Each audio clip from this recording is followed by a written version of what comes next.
on one.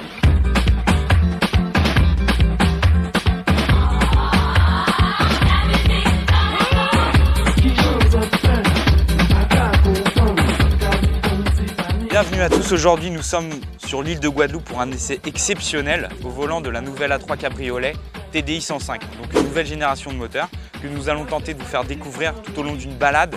Nous vous ferons en même temps découvrir la gastronomie et les meilleurs coins de l'île. Alors pour cela j'ai fait appel à Jean-Eudes, mon guide local. Salut Jean-Eudes, t'as qu'à manger mal? Ouais, ça a bien coqué hier soir? Ah oui. Ouais, à Cogna Mama? Oui, Bon, écoute, est-ce que tu es prêt à nous faire découvrir l'île tout au long de la journée? Ouais, pas de problème. Bon bah c'est parti, on y va alors. On y va.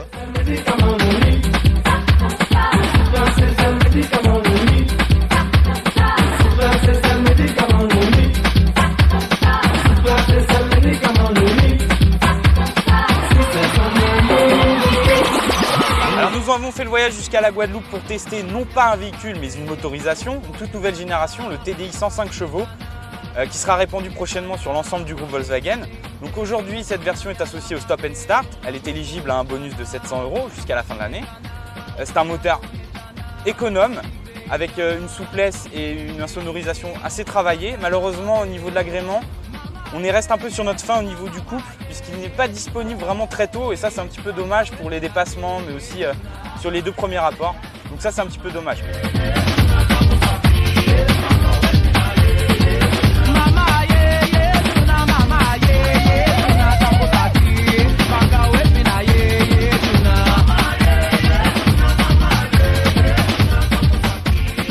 Nous voici dans l'un des hauts lieux de Basse-Terre qu'on appelle l'allée du Manoir. C'est tout simplement une route bordée de magnifiques palmiers. Et c'est vraiment en cabriolet qu'on peut apprécier pleinement le paysage.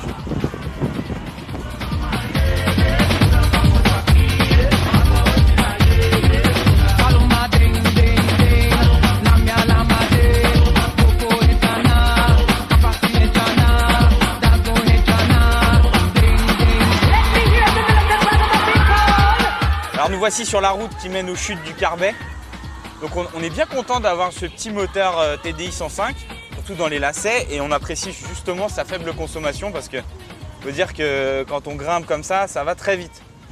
Donc assez agile aussi, donc plutôt pas mal. On n'a pas trop la nausée justement dans la montagne. Et là on va se diriger tout droit vers les chutes. Vous allez voir, c'est magnifique.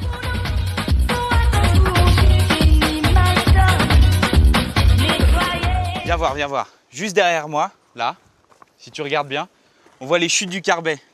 C'est la première qui fait à peu près 115 mètres de haut.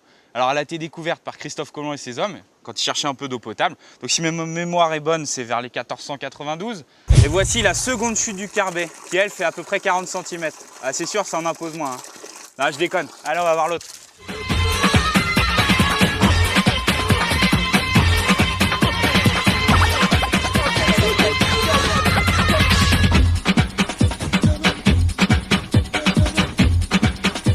Derrière moi, la deuxième chute du Carbet, qui est aussi la plus connue, la plus facile d'accès. Elle est un peu plus petite, elle mesure 110 mètres. Donc vous voyez, l'eau qui se jette ensuite sur cette rivière alimente la troisième cascade, qui elle mesure seulement 20 mètres.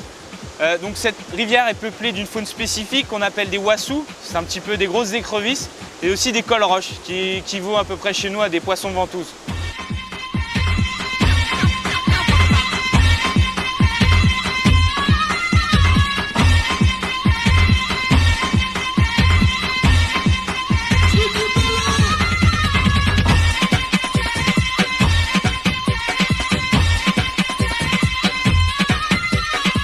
Ça c'est quoi?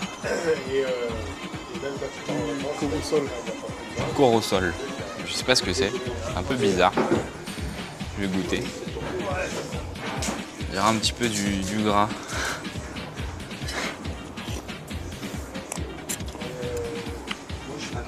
C'est bon, on dirait un mélange entre du litchi et de la pêche.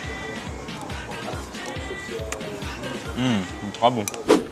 Alors en se dirigeant vers la soufrière, on a fait une petite halte à la cassaverie, l'endroit où on fabrique les cassaves, ces petits desserts locaux à base de noix de coco et de farine de manioc.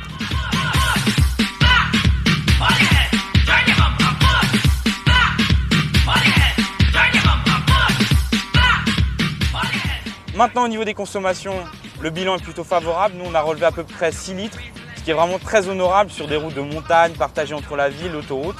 Donc un bilan assez partagé, assez mitigé selon l'utilisation qu'on a du véhicule.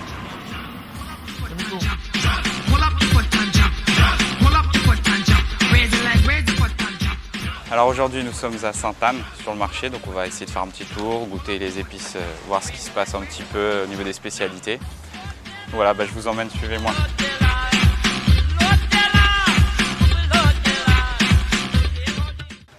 Bonjour.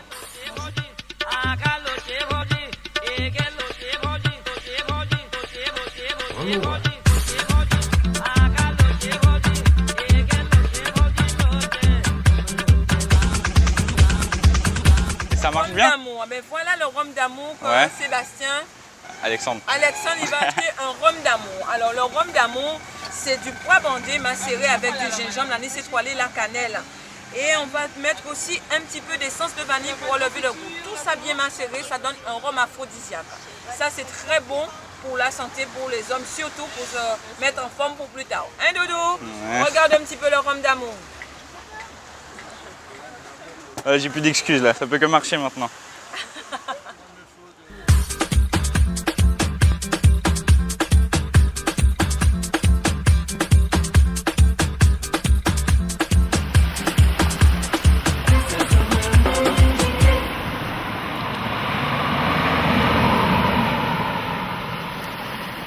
Alors là on se dirige vers notre ultime étape qui est le volcan de la Soufrière, donc qui est situé dans la commune de Saint-Claude. Enfin, nous allons vraiment au bout de la route qui se situe à Saint-Claude, plus exactement à Bain-Jaune. Donc la Soufrière c'est vraiment l'un des volcans le plus gros de l'île qui est encore en activité. Donc on est situé à peu près à 1000 mètres d'altitude. La température a chuté d'environ 10 degrés, donc c'est beaucoup plus appréciable. On est arrivé au maximum des possibilités en voiture. Pour le reste, il faut chausser les chaussures de randonnée.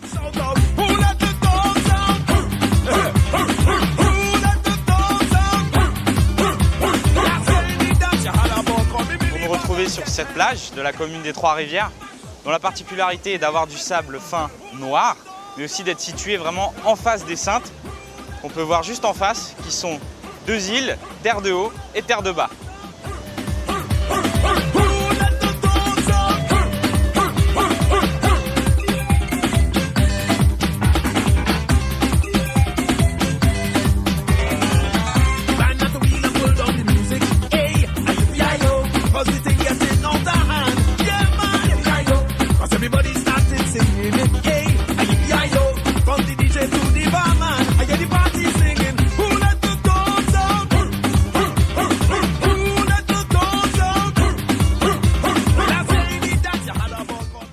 Alors notre périple à travers la Guadeloupe s'achève ici, sur la pointe des châteaux, à l'est de l'île, sur de magnifiques paysages.